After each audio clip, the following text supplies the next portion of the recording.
नमस्कार मंडळी, मी स्वाती तुमचे सर्वांचे स्वागत करते स्वातीस मराठी रेसिपीमध्ये।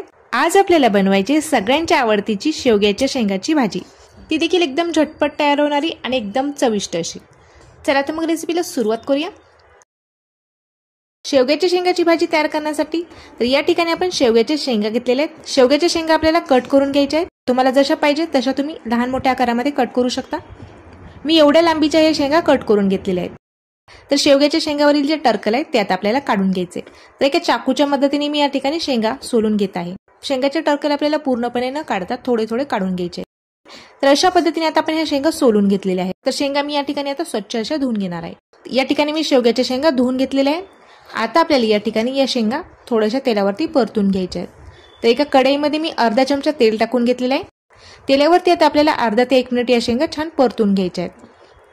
तेलावरती मी या ठिकाणी शेवग्याच्या शेंगा टाकून घेतलेल्या आहेत। आता आपल्याला या शेंगा अर्धा मिनिटासाठी छान परतून घ्यायच्या आहेत। यामध्ये मी अर्धा चमचा मीठ टाकून घेत आहे।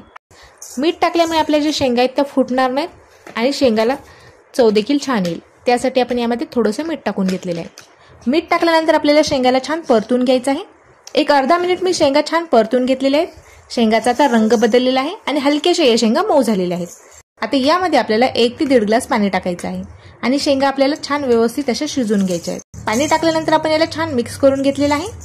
यावरती आपल्याला एक झाकण ठेवायचं आहे आणि 5 ते 6 मिनिट आपण याला छान शिजून घेऊया।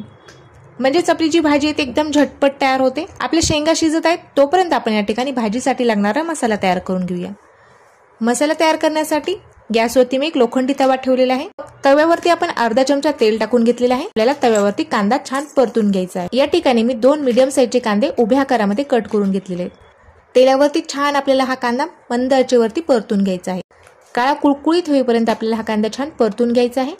त्यामुळे आपल्या भाजीला छान स्मोकी फ्लेवर येतो आणि त्याचबरोबर भाजीची चव देखील एकदम मस्त अशी येते। आपला जो कांदा आहे तो छान भाजलेला आहे। कांद्याचा रंग बदललेला आहे। कांदा भाजण्यासाठी आपल्याला कमीत कमी 4 ते 5 मिनिट लागतात। कांद्याचा रंग पूर्णपणे आता ब्राऊन झालेला आहे। आता आपल्याला हा कांदा काढून घ्यायचा आहे। हा कांदा आपल्याला एका ताटामध्ये काढून घ्यायचा आहे आणि त्याच तव्यावरती आपल्याला या ठिकाणी खोबरं देखील भाजून घ्यायचं आहे। तव्यावरती आपण थोडंसं तेल टाकून घेतलेलं आहे आणि यावरती आता आपल्याला खोबऱ्याचे काप भाजून घ्यायचे आहे। कांदा जसा आपण छान खरपूस असा भाजून घेतलेला आहे त्याच पद्धतीने आपल्याला खोबरं देखील छान एकदम ब्राऊन रंगामध्ये किंवा काळं कुळकुळीत होईपर्यंत भाजून घ्यायचं आहे। आता खोबऱ्याचे काप मी या ठिकाणी 2 चमचे घेतलेले, ब्राऊन रंगामध्ये आपण हे खोबरं भाजून घेतलेलं आहे। आता आपल्याला हे खोबरं देखील त्याच ताटामध्ये काढून घ्यायचं आहे। तव्यावरती आपल्याला 2 ते 3 लसणाच्या पाकळ्या टाकून घ्यायच्या आहेत आणि 2 ते 3 आपण अद्रकचे तुकडे देखील घेतलेले आहेत। आता या ठिकाणी मी 1 चमचा पांढरे तीळ टाकून घेत आहे।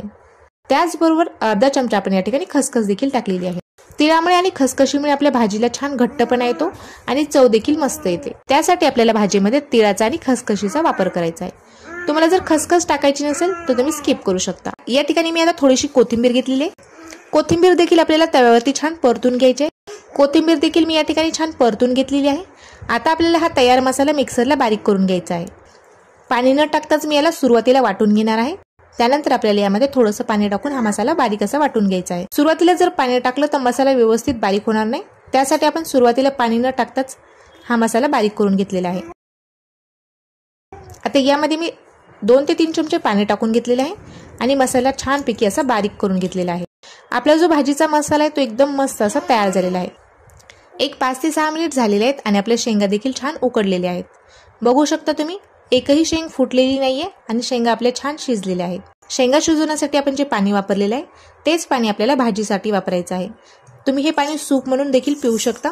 भाजीसाठीचा जो मसाला आहे तो मसाला आपला तयार झालेला आहे। आपले शेंगा देखील छान शिजलेले आहेत।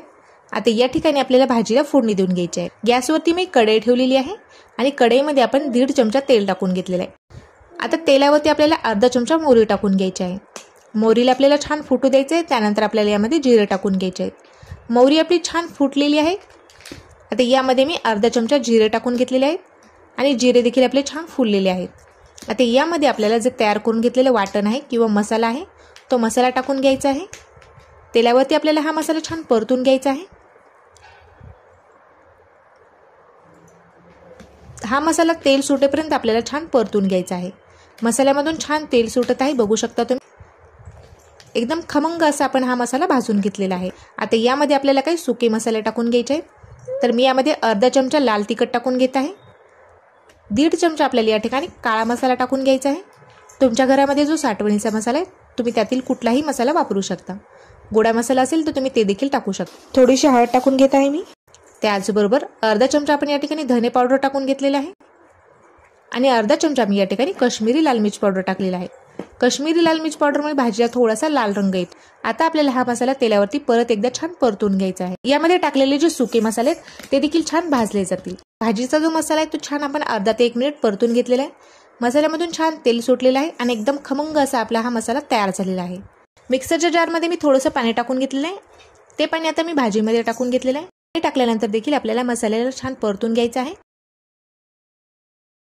आता यामध्ये आपल्याला शिजवलेल्या शेंगा टाकून घ्यायच्या आहेत आणि शेंगा शिजवण्यासाठी जे पाणी वापरलेले आहे ते पाणी देखील मी यामध्ये टाकून घेतलेलं आहे.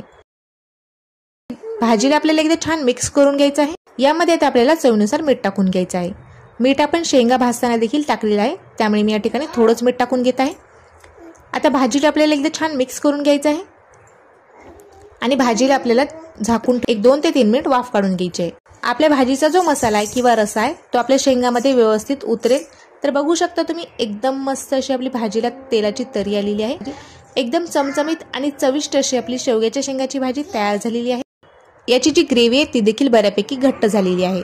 शेवग्याच्या शेंगा देखील मस्त असे शिजलेले आहे. भाजीचा जो रस्सा आहे तो देखील शेंगामध्ये छान उतरलेला आहे, त्यामुळे शेंगाची चव दुप्पट वाढलेली आहे. तुम्ही पोळीसोबत, भाकरीसोबत किंवा भातासोबत ही भाजी खाऊ शकता. तर तुम्हाला आजची ही रेसिपी कशी वाटली ते मला कमेंट करून नक्की कळवा. व्हिडिओ जर आवडला असेल तर व्हिडिओला लाईक करा.